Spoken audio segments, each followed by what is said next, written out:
Have you ever felt like you weren't alone, even when you were the only one in the room? For one family in Connecticut, that feeling became a terrifying reality. This isn't just a ghost story. It's the chilling account of the Smurl haunting. A case so intense, it drew the attention of the world's most famous paranormal investigators, Ed and Lorraine Warren. It all started subtly in 1974. A strange stain on the carpet, a TV bursting into flames, faucets turning on and off by themselves. The Smurl family, Jack, Janet, and their 4 daughters, tried to rationalize it. Old house, faulty wiring, you know how it goes.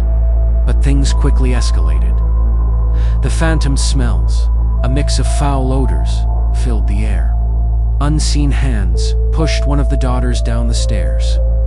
A dark, shadowy figure began to appear, terrifying the children and even the family dog, which would cower and bark at an empty corner of the room.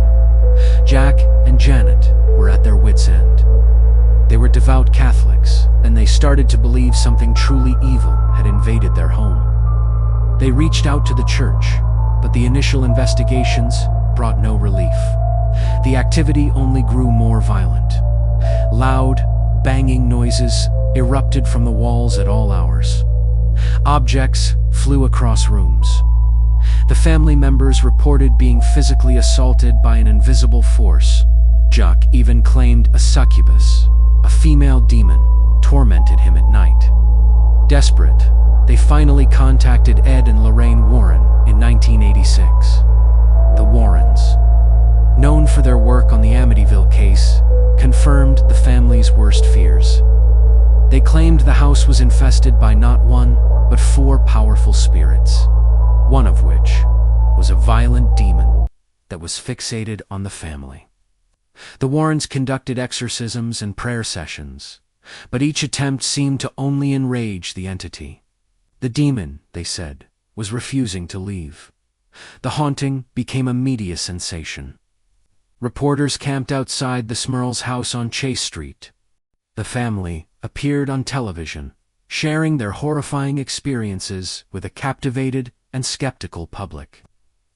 Some accused them of fabricating the story for fame or money. But the family insisted it was real, and their terror was genuine. They described seeing a pig-like creature and hearing demonic voices telling them to get out. The psychological toll was immense. Their lives were turned upside down, living in constant fear in their own home. After years of torment, the family finally fled their home in 1987. They moved to a new location, hoping to leave the nightmare behind. For a while, it seemed to work. But reports suggest that the activity followed them, albeit with less intensity. The demon, it appeared, wasn't just attached to the house. It was attached to them. Eventually, the paranormal activity did subside, fading away as mysteriously as it began. The Smurl case remains one of the most debated hauntings in American history. Was it a powerful demon, a collective hallucination brought on by stress, or an elaborate hoax? Whatever the truth, the story of the family from Chase Street serves as a chilling reminder that sometimes the most terrifying monsters are the ones you can't see. What do you think really happened? Let me know in the comments below. Thanks for watching, and don't forget to subscribe for more unexplained mysteries. What if the most terrifying exorcism you've ever seen on screen was just the beginning? Imagine a priest, haunted by a past failure, being pulled back into the demonic abyss for one last fight. That's the chilling premise of The Exorcist's last case, and trust me, it's a ride you won't forget. The story centers on Father Lambert, a man whose faith was shattered years ago during a botched exorcism that ended in tragedy. He swore he'd never face that kind of evil again, trading holy water for a quiet, secluded life. But evil, as we know, doesn't stay buried for long. When a new, terrifying case emerges, a young man named Julian, showing all the classic signs of demonic possession. Lambert is the only one with the experience to handle it. The church pleads with him, and reluctantly, he agrees to help, but on his own terms. This isn't your typical exorcism story. Lambert isn't a saintly hero. He's a broken man, cynical and scarred. He teams up with a younger, more idealistic priest, Father Colin, who still believes in the power of pure faith. Their dynamic is fantastic. Colin sees the textbook signs of possession, ready to dive in with prayers and rituals. But Lambert is different. He's seen this dance before. He approaches the possession like a detective, looking for patterns, weaknesses, and a connection to his own past failure. He knows this isn't just any demon. It's something older, smarter, and deeply personal. The film does an incredible job of building suspense. The possession scenes are genuinely unsettling, not just with jump scares, but with a deep psychological horror. Julian's transformation is terrifying, and the demon that speaks through him is cunning and cruel, playing mind games with both priests. It taunts Lambert with his past, whispering the name of the person he couldn't save. It's a battle not just for Julian's soul, but for Lambert's sanity. What makes The Exorcist's last case stand out is its focus on the human element. It explores doubt, regret, and the nature of faith in the face of absolute evil. Can a man who has lost his belief still be a vessel for divine power? Can you fight a demon when you're already wrestling with your own? The film suggests that sometimes it's not blind faith that wins the day, but experience, grit, and the sheer will to protect others, even when you can't save yourself. As the exorcism reaches its climax, the lines between reality and the supernatural blur. The demon reveals its true purpose, and it's a twist that connects everything back to Lambert's first. A tragic case, in a way that is both shocking and heartbreaking. The final confrontation isn't just about chanting prayers. It's a raw, visceral struggle for survival. Lambert has to confront the very memory that broke him, using his pain and his past not as a weakness, but as a weapon. The ending will leave you breathless, questioning everything you thought you knew about the battle between good and evil. It's a powerful, haunting film that sticks with you long after the credits roll.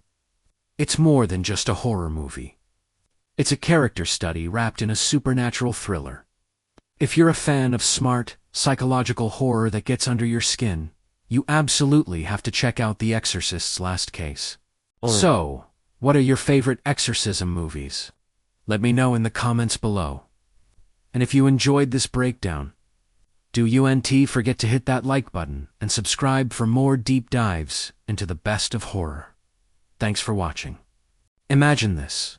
You're walking through a quiet, old chapel. The air is still, light streams through stained glass windows, and there's a sense of profound peace. But what if I told you that beneath the polished pews and the solemn altar, a family was secretly living? Their entire world confined to the cold, damp basement. This isn't a plot from a movie. It's the incredible true story of the Inz's family. It all started in the 1970s. Peter and Elfried Inz's, along with their children, were living in Soviet-controlled territory, facing immense pressure and persecution for their faith. They dreamed of a life of freedom, a life where they could practice their beliefs without fear. Their only hope was to escape to West Germany, but the borders were sealed tight. Getting out seemed impossible. The family tried several times to get exit permits, but each attempt was met with a firm no. The authorities watched them closely. Desperate, they knew they had to take a radical step. One day they packed a few meager belongings, told their neighbors they were going on a short vacation, and drove towards Moscow. Their destination? The West German embassy. They believed that once they were on German soil, even within the embassy, they would be safe. When they arrived, they were filled with a mix of terror and hope. They walked into the embassy, but their relief was short-lived. The Soviet authorities were furious. They surrounded the building, demanding the family be handed over. The embassy staff were in a difficult position. They couldn't just let them go, but they also couldn't force them out into the hands of the waiting KGB. So, a strange and secret life began. The Inzez family, now numbering 12 people including extended family members, couldn't stay in the main embassy offices. It was too risky. The only place they could go was down into the chapel basement. This wasn't a cozy apartment. It was a dark, cramped space with concrete floors and bare walls. They hung blankets for privacy, creating tiny, makeshift rooms. Their beds were simple cots, and their kitchen was a single hot plate. For 5 long years, this basement was their entire universe. The children couldn't go to school or play outside. They learned in whispers, their playground, the narrow corridors of the cellar. Every sound from the street above was a reminder of the world. They could join, and the danger that lurked just outside the embassy gates. The days blended into one another, marked only by the meals they cooked on their hot plate, and the quiet prayers they shared in their hidden home. The psychological toll was immense. Living in such close quarters, with no privacy and constant fear, would test any family. Their faith and their bond with each other kept them going. The embassy staff did what they could, secretly bringing them food and supplies. It was a silent, shared secret. A humanitarian effort happening right under the nose of one of the world's most powerful regimes. Finally, after 1,787 days of living in the shadows, a diplomatic breakthrough occurred. The family was granted permission to leave. Can you imagine that moment? Walking out of the embassy, blinking in the bright sunlight for the first time in 5 years. They had done it. They had won their freedom. The story of the Inzez family is a powerful testament to the human spirit. It is desire for freedom and the incredible lengths a family will go to protect each other. They turned a cold, dark basement into a home, a sanctuary, and a symbol of unwavering hope. It reminds us that even in the darkest of places, faith and family can be a guiding light. Thank you so much for watching. If you found this story as moving as I did, please hit that like button and subscribe for more incredible true stories. See you in the next video. Have you ever felt like you're being watched, even when you're completely alone? That prickling sensation on the back of your neck, the feeling that unseen eyes are fixed on you? Most of us brush it off as paranoia or an overactive imagination. But what if it's not? What if there's something out there, a silent observer in the cosmic theater, and we are the show? Today, we're diving deep into the chilling concept of an entity known only as the Watcher. This isn't a character from a comic book or a figure from ancient mythology. The Watcher is a modern-day cryptid, born from internet forums, late-night conversations, and countless personal accounts of unexplained phenomena. The stories vary, but the core idea remains terrifyingly consistent. A non-physical, imperceptible entity whose sole purpose is to observe. It doesn't interact. It doesn't interfere. It simply watches. So, what does it look like? That's the million-dollar question. Eyewitness accounts are almost non-existent because you don't see the Watcher. You feel its presence. People who claim to have experienced it describe a sudden, overwhelming sense of being scrutinized. It's a feeling so intense, so specific, that it transcends simple anxiety. It's often accompanied by an unnatural silence, where the normal background noise of life just seems to fade away. Some report seeing fleeting shadows in their peripheral vision or distorted reflections that vanish when they look directly. The concept taps into a deep-seated human fear, the fear of the unknown and the loss of privacy. In our hyper-connected world, we're used to being watched by cameras, algorithms, and corporations. But that's a tangible, understandable form of observation. The Watcher is different. It's an absolute invasion of your personal space on a level we can't even comprehend. It sees you in your most private, unguarded moments. It knows your secrets, not because you told anyone, but because it was there. Theories about its origin are all over the place. Is it an extra-dimensional being peeking into our reality like we might look into an aquarium? Could it be a form of advanced artificial intelligence, a digital ghost that has escaped its server and now roams the world as pure consciousness? Some even propose it could be a manifestation of our own collective consciousness, a psychic construct born from the global anxiety of the modern age. One of the most unsettling aspects of the Watcher legend is its apparent neutrality. It's not described as malevolent or benevolent, it's just there. It doesn't seem to wish us harm, but it doesn't offer help either. Imagine a scientist observing a colony of ants.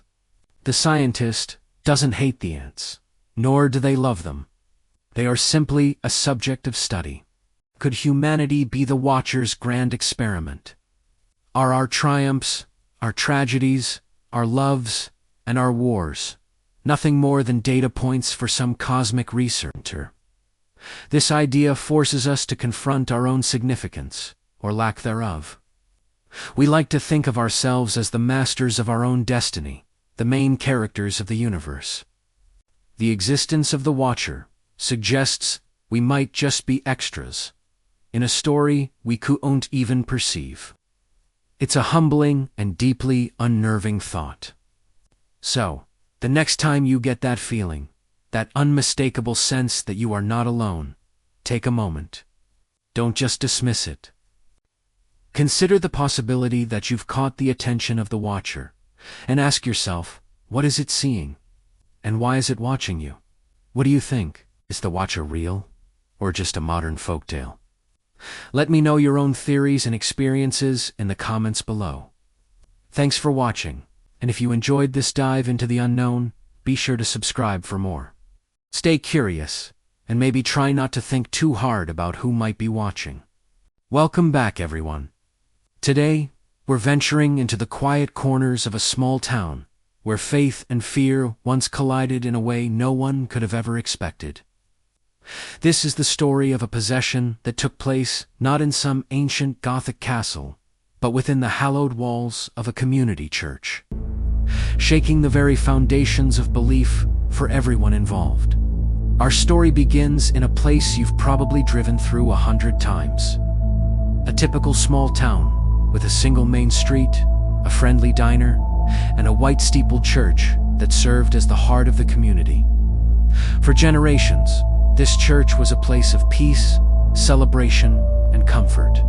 Baptisms, weddings, Sunday services, it was the backdrop for its most significant moments. But one ordinary summer, that peace was shattered. It started subtly. A young woman, let's call her Anna, was a beloved member of the congregation. She was known for her bright smile and her active role in the church choir. But people started noticing changes. Her cheerful demeanor was replaced by a withdrawn, sullen silence. During services, she would sometimes stare blankly at the altar, her eyes filled with a kind of coldness that was deeply unsettling. At first, people dismissed it as stress or personal troubles. Small towns gossip, but they also care, and many offered her support. But then, things escalated. During one choir practice, as the organ played a familiar hymn, Anna reportedly let out a sound that was anything but human. It was described as a guttural growl that silenced the entire room. She collapsed, her body contorting in unnatural ways. Parishioners rushed to help, but she spoke in a voice that wasn't her own. A voice that was deep, raspy, and filled with malice. It uttered things in languages Anna didn't know, coesas that made seasoned church elders recoil in fear. The town pastor, a man of deep faith but practical sensibilities, was initially skeptical. He suspected a medical or psychological issue. He encouraged Anna's family to seek professional help, which they did.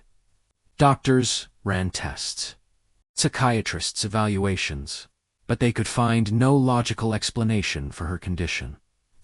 Her physical health was perfect, and while she was clearly distressed, no diagnosis fit the bizarre and terrifying episodes she was experiencing.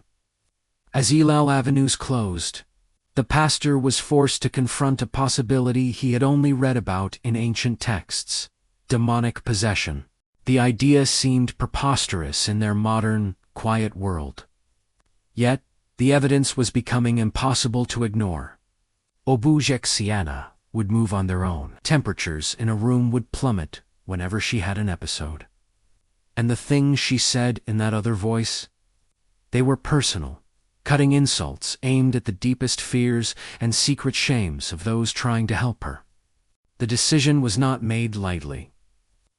After consulting with higher authorities in the church and with the family's desperate consent, an exorcism was approved. It wasn't like the movies. There were no swirling heads or green vomit. It was a quiet, somber affair, a battle not with special effects, but with prayer and faith. A small, trusted group gathered in the very church where Anna had once sung with joy. The ritual lasted for hours, stretching agatator menti from dusk till dawn. It was a spiritual war of attrition. The entity fought back, mocking their prayers, threatening them, filling the sacred space with an atmosphere of pure dread.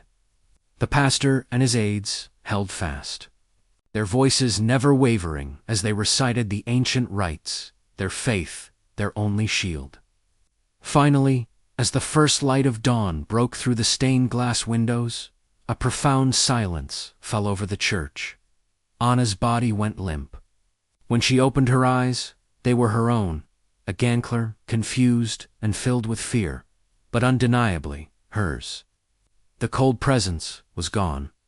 In the aftermath, the town was left to grapple with what they had witnessed. Many had their faith strengthened, believing they had seen a true battle between good and evil. Others were left with questions that would never be answered. Anna slowly recovered. She had no memory of the darkest moments, only fragmented nightmares. With the support of her family and the community, she rebuilt her life, though the shadow of that summer never entirely left. The small-town church still stands, its steeple pointing cervicos the sky. To outsiders, it's just a quaint old building. But for those who were there, it remains a silent testament to a time when horror visited their peaceful town. And the only thing that could drive it out was unwavering faith. Thanks for listening to this incredible story. If you find tales from the crossroads of faith and the unexplained as fascinating as I do, make sure to like, subscribe, and hit that notification bell. Until next time, stay curious.